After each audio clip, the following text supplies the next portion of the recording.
3RR news బులెటిన్ల ముందుగా headlines.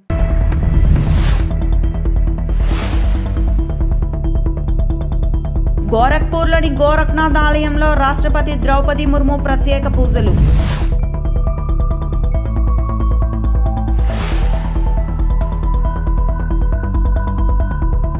Payakaraopeta BC బాలికల హాస్టల్లో ఆకస్మికంగా తనిఖీ చేసిన హోంమంత్రి అనిత.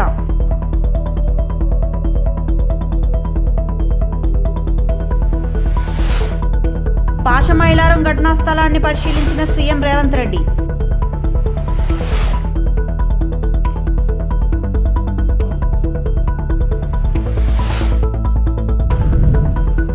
నైరుతి రుతుపవనాల కారణంగా మన్య ప్రాంతాల్లో విస్తారంగా వర్షాలు.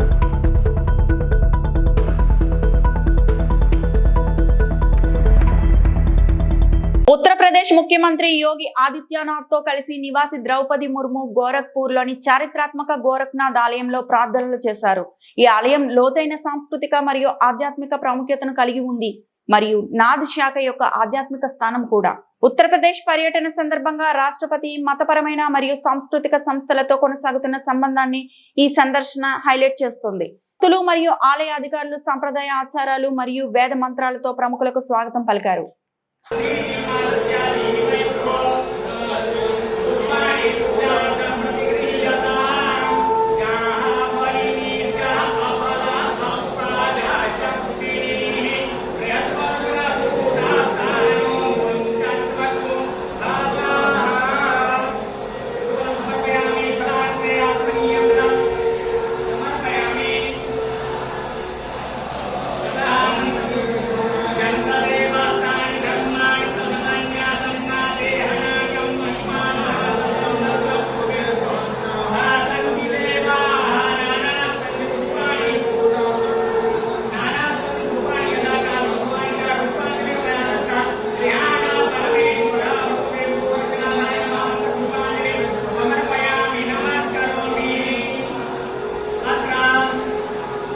అనకాపల్లి జిల్లా పాయకరావుపేటలోని బీసీ బాలికల కాలేజ్ హాస్టల్ ను హోంమంత్రి వంగలపూడి అనిత ఆకస్మికంగా తనిఖీ చేశారు.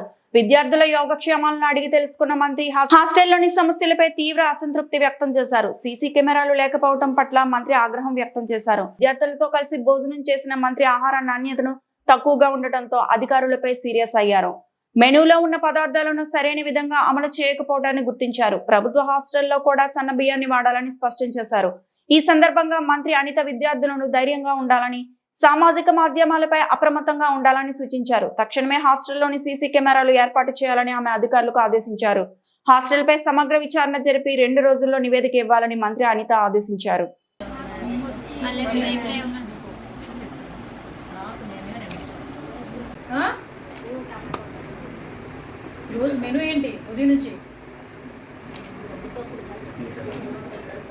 నువ్వేం చేసావు అడగలే, నీ మెనూ ఏంటి అని అడిగా.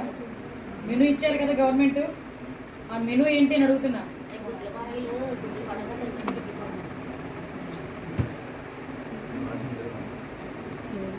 భోజనం కూడా సరిగా లేదు.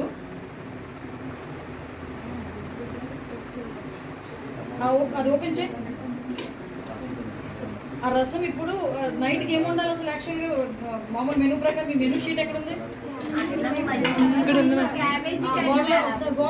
పాషమైలారం ప్రమాద ఘటనపై సమగ్ర నివేదిక ఇవ్వాలని పరిశ్రమల శాఖ అధికారులకు తెలంగాణ సీఎం రేవంత్ రెడ్డి ఆదేశాలు జారీ చేశారు.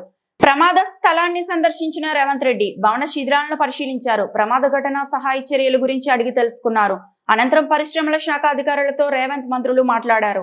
ప్రమాదం జరిగి 24 గంటలైనా పరిశ్రమ యాజమాన్యం రాకపోవడంతో తెలంగాణ మంత్రి శ్రీధర్ బాబు ఆగ్రహం వ్యక్తం చేశారు. ప్రమాదం జరిగిన పరిశ్రమలో ఇంతకు ముందు తనిఖీలు చేశారా అని సీఎం రేవంత్ ప్రశ్నించారు. ప్రమాద ఘటనపై యాజమాన్యం బాధ్యత తీసుకోవాలని రేవంత్ అన్నారు. పరిహారం విషయంలో తీసుకున్న నిర్ణయం చెప్పాలని కంపెనీ ప్రతినిధిని కోరారు. ఇలాంటి ఘటనలు పునరావృతం కాకుండా చర్యలు చేపట్టాలని అధికారులకు సూచించారు.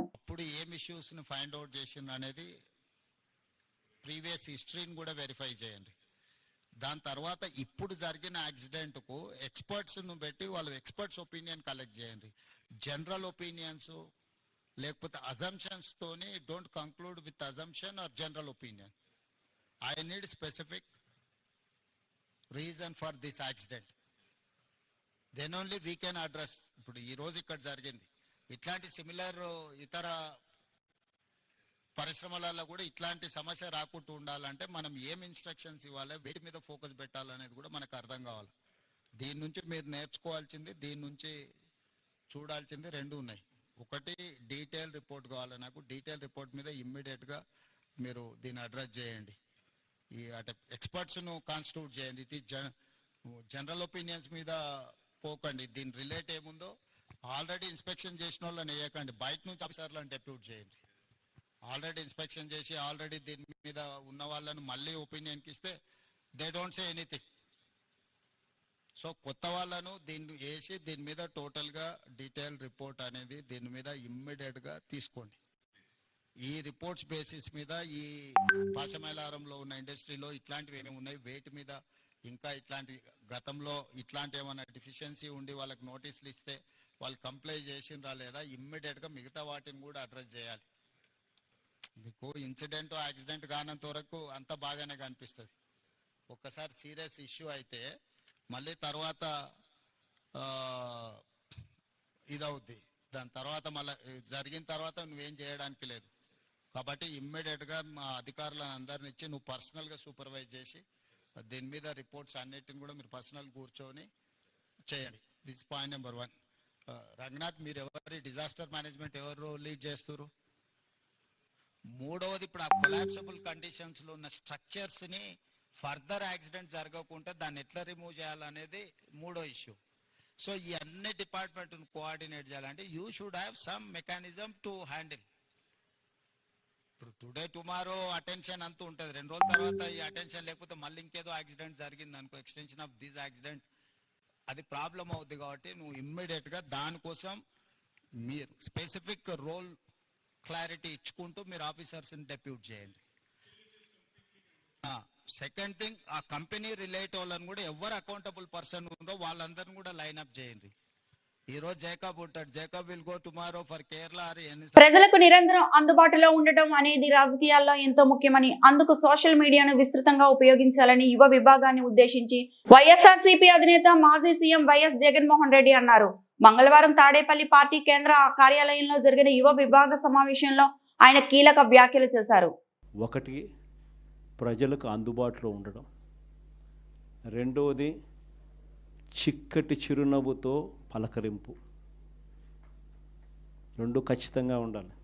ప్రతిపక్షంలో ఉండాల్సింది మరొక మేజర్ గుణం ఏమిటి అని అంటే, ప్రజలకు ఏదైనా సమస్య వచ్చినప్పుడు ప్రజల తరపున మనం ప్రజలకు తోడుగా నిలబడగలగడం. ఈ మూడు చేయగలిగితే ఎవరైనా లీడర్ కాగలుగుతాడు. ఇక్కడి నుంచి స్టార్ట్ చేయండి.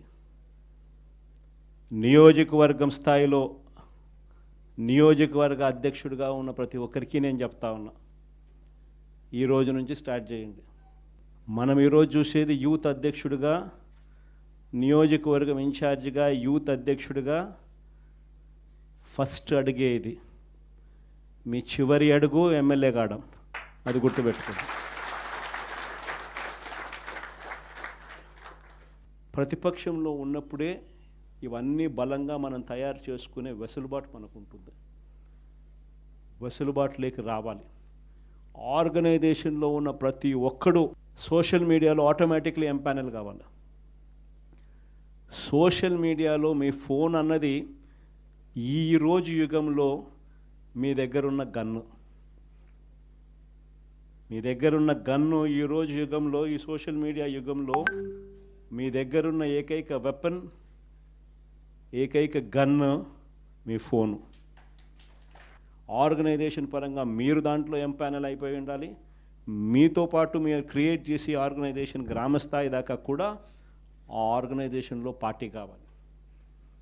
ప్రతి ఒక్కరి చేతిలోనూ కూడా మీకు అన్యాయం జరిగితే ఆ అన్యాయం నాకు జరిగింది అని చెప్పి మీరు ఆ మాధ్యమంలో మీరు చెబితే, ఆ మాధ్యమం ద్వారా పార్టీ హైకమాండ్ మా దాకా కూడా తెలియడమే కాకుండా రాష్ట్ర వ్యాప్తంగా ఉన్న మొత్తం వైఎస్ఆర్సీపీ శ్రేణులందరికీ కూడా ఈ మెసేజ్ వెళ్ళిపోవాలి. నైరుతి రుతుపవనాల ప్రభావంతో గడిచిన 4 రోజులుగా మన్యంలో కురుస్తున్న వర్షాల కారణంగా జనజీవనం స్తంభించిపోయింది. ఎడతెరిపి లేకుండా కురుస్తున్న చినుకులతో మన్య ప్రాంతం చిత్తడిగా మారింది. దీనితో మన్యంలో జరిగే వారపు సంతలు వెలవెలబోతున్నాయి. అదే క్రమంలో సోమ మంగళ వారాల్లో చింతపల్లి మండలంలో అన్నవరం లోతుగెడ్డ జంక్షన్ వారపు సంతలు వెలవెలబోయాయి. వాళ్లకు సంతలకు వచ్చిన చిరు వ్యాపారులు ప్రజలు తీవ్ర ఇబ్బందులు ఎదుర్కొన్నారు. ఈ ఋతుపవనాల ప్రభావం మరో కొన్ని రోజులు ఇదే విధంగా కొనసాగుతూ ఉందని వాతావరణ నిపుణులు చెబుతున్నారు.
ఘోర రోడ్డు ప్రమాదం. ఇసుక లారీ అతివేగం, ఒక మూగజీవి మృతి.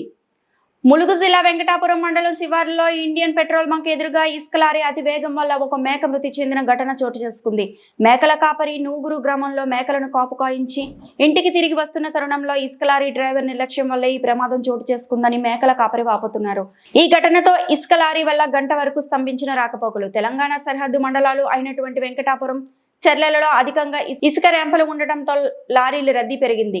దీంతో లారీలు అతివేగంగా రహదారులపై నిత్యం ఏదో ఒక ప్రమాదం జరుగుతూనే ఉంది. లారీల అతివేగాన్ని తగ్గించి డ్రైవర్లు మద్యం సేవించకుండా డ్రైవింగ్ చేయాలని, ఇసుక లారీల వేగాన్ని కట్టడి చేయాలని సంబంధిత అధికారులు దీనిపై చర్యలు తీసుకోవాలని ప్రజలు కోరారు.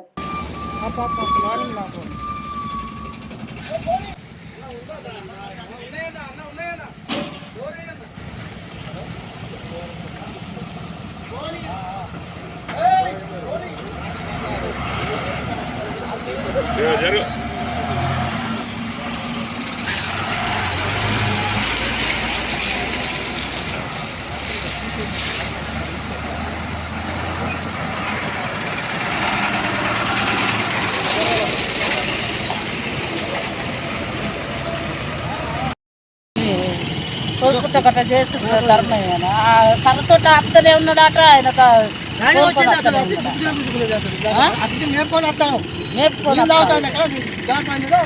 అట్లా చేస్తారా? మేకలు 100 అటు మేపుకొని వస్తాను. నూగురు గట్టుకు పోయి మేపుకొని మెల్లగా రోడ్డు పక్కన పెట్టి వస్తాను. ఒక మేక అటు పోయింది, అటు నుంచి తిరిగాక తోచిండు. గది చెయ్యి అడ్డం పెట్టిన కొద్దిగా ఆగు ఇతలకు దాడుతుంది అనే లోపల అయిపోయింది. కథం అన్నమయ్య జిల్లా చిన్నమండెం మండలంలోని మల్లూరు కొత్తపల్లి మరియు మల్లూరు శ్రీరామ్ నగర్ ప్రజలు నిర్వహించిన పెద్దాయన పాలకొండ నాయుడు సంస్కరణ సభలో సుగవాసి ప్రసాద్ బాబు ముఖ్య అతిథిగా పాల్గొన్నారు. ఈ సందర్భంగా ఆయన మాట్లాడుతూ, ఏ గ్రామానికి వెళ్ళినా, ఏ పల్లెకి వెళ్ళినా ఈ పనులన్నీ మీ తండ్రి గారు చేసినవే. ఆ గ్రామస్తులు చెబుతుంటే నాకు ఎంతో తృప్తి కలిగించిందని, మారుమూల గ్రామానికి వెళ్ళిన పాలకొండరాయుడు గారు చేసిన అభివృద్ధి కనబడుతుందన్నారు. తన తండ్రి పార్టీ పెట్టిన నాటి నుంచి తుది శ్వాస విడిచే వరకు పార్టీలోనే కొనసాగారని, పార్టీని, పాలకొండరాయుడిని ఇక్కడ ప్రజలు ఏనాడు వేరుగా చూడలేదన్నారు. తనని కొందరు టీడీపీ నుంచి వెళ్లగొట్టాలని చూస్తున్నారని, తాను టీడీపీలోనే కొనసాగుతానని, మాకు జరుగుతున్న అన్యాయాలను పార్టీ అధిష్టానం దృష్టికి తీసుకెళ్తానన్నారు. తెలుగుదేశం పార్టీ కోసం ఎవరైతే కష్టపడ్డారో స్థానిక సంస్థల ఎన్నికల్లో వారందరికీ అవకాశాలు కల్పించే విధంగా తాను అధినాయకత్వంలో మాట్లాడుతానన్నారు. నా తండ్రి గారిని ఏ విధంగా ఆదరించారో నన్ను కూడా మీ కుటుంబ సభ్యుడిలో ఒకటిగా చూడాలని ప్రజలకు విజ్ఞప్తి చేశారు. నియోజకవర్గాల్లో ముఖ్యంగా బీసీ ప్రజలు, ఎస్సీ ప్రజలు మైనారిటీలు ప్రతి ఒక్కరూ ఆయన్ను గుండెల్లో పెట్టుకొని గెలిపించుకున్నారు. తర్వాత మేము అండగా ఉంటున్నామని నాకు ధైర్యం చెప్తున్నారు. నేను నిజంగా మీకు అందరికీ ప్రమాణం చేసి చెప్తున్నా, రాజకీయంగా నా పరిస్థితి ఎలా ఉంటుందో ఏమో నాకైతే తెలియదు, కానీ మిమ్మల్ని వదిలి కానీ మీకు ద్రోహం చేసే పనులు కానీ మిమ్మల్ని మోసం చేసే పనులు కానీ నా జీవితంలో చేయను. రేపు పక్కన నాకు ఏదైనా రాజకీయంగా అవకాశం వచ్చినా మిమ్మల్ని అందరినీ గుర్తు పెట్టుకుంటా, మీ ఇంటికాడికి వచ్చి మీ సమస్యలు పరిష్కరిస్తా. మీకు ఎలాంటి సమస్యలు ఉన్నా గ్రామాల్లో కానీ మీ పర్సనల్ సమస్యలు కానీ ఎలాంటివి ఉన్నా కూడా మీకోసం నేను పనిచేస్తా, నిజాయితీగా పనిచేస్తాడు. వాళ్ళకు స్థలం సరిపోదు, చుట్టూ అన్ని ప్రైవేట్ లైన్లు ఉన్నాయి. నాకు ఇంత ముందు ఉన్నంత వరకు నేను అవసరం ఉన్నంత స్థలం తీయించాను. రాబోయే కాలంలో వాళ్ళకి ఆ స్థలం సరిపోకపోతే ఖచ్చితంగా నువ్వు కొనియాలి. వాళ్ళకి అవసరం ఉన్నప్పుడు ఖచ్చితంగా వాళ్ళకి ఎలాంటి సమస్య ఉన్నా కూడా నువ్వు పరిష్కరించాలి అని చెప్పి చెప్తున్నారు. ఈరోజు నేను ఖచ్చితంగా మీకు మాట ఇస్తున్నాను, మీ సొంత బిడ్డలా నన్ను అధికారంలో ఉన్నా అధికారంలో లేకపోయినా గ్రామాల్లో ఈ చుట్టుపక్కల గ్రామాలకు ప్రతి ఒక్కరికి హామీ ఇస్తున్నా, మీకు ఎలాంటి సమస్య ఉన్నా నేను తీరుస్తాను, ఖచ్చితంగా వాళ్ళ పరిష్కారానికి కృషి చేస్తానని చెప్తున్నాను. ఈ వార్తలు ఇంతటితో సమాప్తం.